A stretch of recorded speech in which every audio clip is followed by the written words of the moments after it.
Bienvenidos una vez más a Reacciones. Nos hemos transformado, ahora estaremos compartiendo ideas contigo de una manera muy dinámica para que en tu espacio de estudio también puedas platicarlas con los demás. Este es el episodio número 1 en el cual hemos de estar reaccionando en esta ocasión. El título es El comienzo del Evangelio y la pregunta sobre la cual nosotros hemos de reaccionar en esta ocasión es la siguiente: ¿cómo comenzó el Evangelio en ti?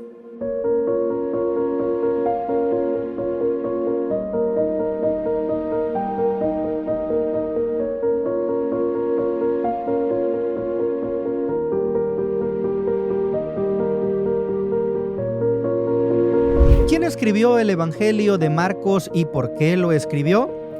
Resulta que de los 4 evangelios, ninguno dice a ciencia cierta quién es su autor.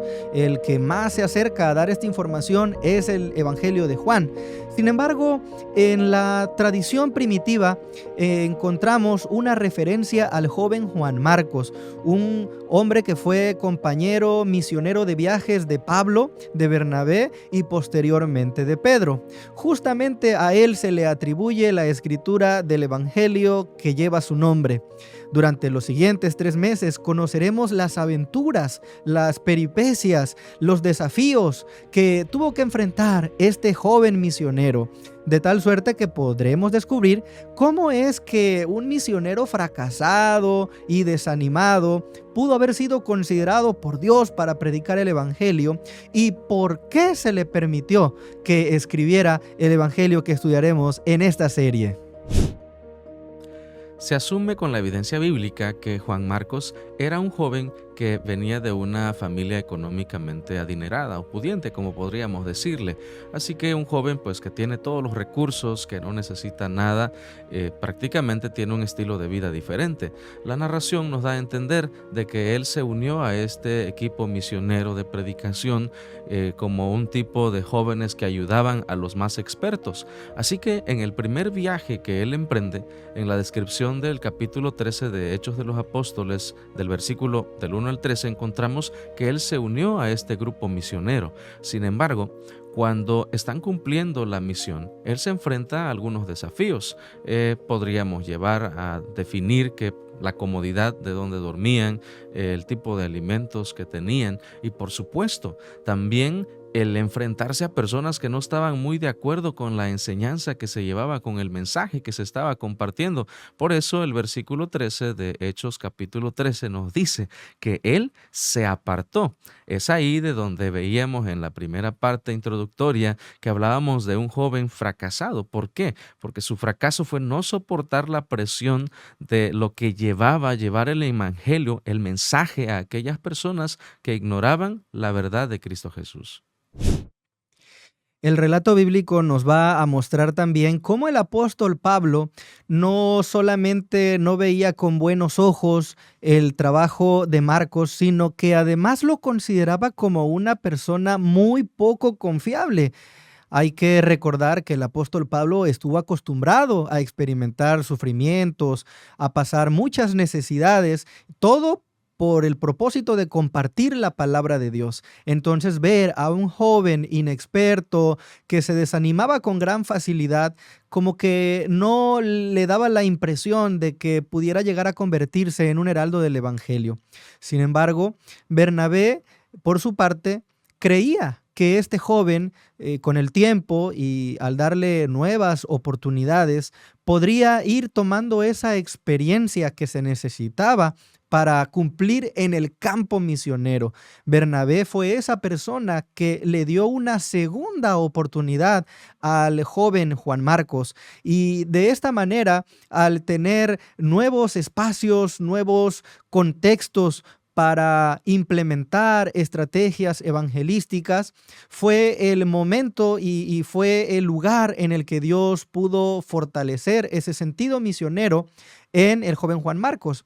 15 o 20 años aproximadamente después, el apóstol Pablo se encuentra declarando que Juan Marcos era una persona muy valiosa para la predicación del Evangelio, lo cual nos demuestra entonces que esa segunda oportunidad fue muy importante. Todos aquellos que queremos servir a Dios, tal vez en algún momento nos hemos desanimado, sin embargo, qué lindo es saber que hay personas que están dispuestos a darnos una segunda oportunidad, empezando por nuestro Dios, que nos quiere trabajando en su obra y que entonces nos bendecirá para que algún día nosotros también podamos ser predicadores con poder. Es así como llegamos ahora al Evangelio de Marcos en el capítulo 1, a partir del versículo 1, a encontrar la descripción que hace este joven que, a pesar de su fracaso que veíamos en esta parte que se acaba de compartir hace un instante, cómo Dios tuvo bendiciones para él y restauró su vida y le dio la oportunidad de renovar su servicio misionero.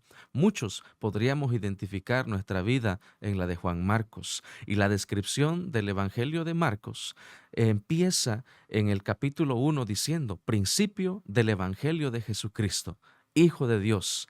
Y la descripción que él usa es extraordinaria, llevándonos ahora a comprender la misión misma de Jesús en favor de la humanidad. Un Jesús que también en el versículo 8 describe que os bautizaría con el Espíritu Santo. El propósito de Jesús era traer a las personas. El propósito de Jesús era que las personas sean salvas. Y ahora observamos en el mismo ejemplo de quien escribe el libro del Evangelio de Marcos a alguien transformado por el poder de Dios. El momento del bautismo de Jesús es una anécdota que el Evangelio de Juan Marcos también registra, y hay una participación bastante interesante de la divinidad. Justo en el momento en que Jesús descendió a las aguas del río Jordán para su bautismo, el registro bíblico declara que los cielos se abrieron, que se escuchó una voz de lo alto, que era la voz del Padre, que se refería a su Hijo como una persona muy amada. También se manifestó la presencia del Espíritu Santo a través de una paloma.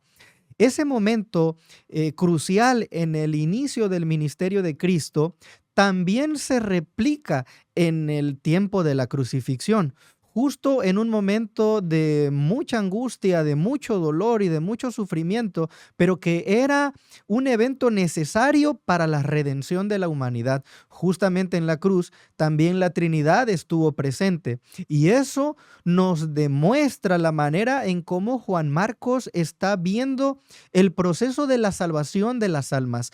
Él mismo se reconoce como una persona que ha fallado, que necesita la presencia de Dios, que necesita la ayuda de las tres personas de la divinidad, entonces, para poder ser restaurado. De la misma manera, este mensaje nos llega a nosotros para compartirlo con los demás, empezando primeramente en nuestra vida, la manera en cómo Dios desea restaurarnos, la manera en que Él actuará a través de su gracia para redimirnos. Después de que Juan el Bautista fue encarcelado, Jesús vino a Galilea diciendo: el tiempo se ha cumplido y el reino de Dios se ha acercado. Arrepentíos y creed en el Evangelio. Aquí encontramos una mención muy interesante que tiene que ver con un mensaje profético basado en el libro de Daniel, que alude a las 70 semanas. En el sentido profético encontramos que esta profecía, que inició en el año 457 con el decreto de Artajerjes para la reconstrucción de Jerusalén, y llega hasta el año 27 cuando Jesús fue bautizado. 3 años después y medio, Jesús entonces fue crucificado. Hasta este momento podemos ver el cumplimiento de 69 semanas. Sin embargo, la conclusión final se da en el año 34, cuando Esteban fue apedreado, y entonces el mensaje comenzó a predicarse con más auge a los gentiles y los judíos. Es fascinante ver cómo las profecías y la historia se entrelazan entre sí y tienen un cumplimiento maravilloso. Marcos tiene la intención de revelarnos a un Cristo dinámico que está en acción misionera continua. Está predicando, está sanando, está recorriendo las aldeas para llevar el mensaje de salvación. Marcos capítulo 1, versículo 15 revela que Jesús se encuentra diciendo las siguientes palabras: el tiempo se ha cumplido, el reino de los cielos se ha acercado, y entonces llamaba a las personas al arrepentimiento. Estas mismas tres acciones clave se pueden percibir en el mensaje del primer ángel en Apocalipsis 14:7. Este ángel entonces usa las palabras: la hora del juicio ha llegado, y además de ello proclama el evangelio eterno y finalmente llama a la adoración de Dios. Esta conexión no es fortuita ni obra de la casualidad. Hay una intención marcada de parte de Dios, y la intención que Él tiene de que nosotros seamos mensajeros del Evangelio, que podamos predicar las buenas nuevas. Y ese mismo fervor misionero que surgió en Marcos a través de la influencia del Espíritu Santo es el mismo fervor que nos quiere transmitir a nosotros, para que de esa misma manera podamos experimentar las bendiciones de compartir el mensaje de la verdad con los demás. Todos tenemos una historia que contar. ¿Cómo comenzó el Evangelio en ti? La pregunta en la que todos podemos reaccionar y transmitir eso que hemos vivido. Probablemente tú, como Juan Marcos o yo, tengamos una historia donde quizás hemos fracasado al inicio y Dios nos ha dado la oportunidad de levantarnos. Te invito a que puedas reaccionar a continuación y puedas dejarnos en la caja de comentarios tu emoji con el que tú reaccionas, la razón, el por qué, y puedas compartir, así como también deseamos que esta estructura que vamos a presentarte para que tú puedas tener ideas y compartir en tu grupo pequeño a través de la guía de estudio, que sea de gran bendición para ti.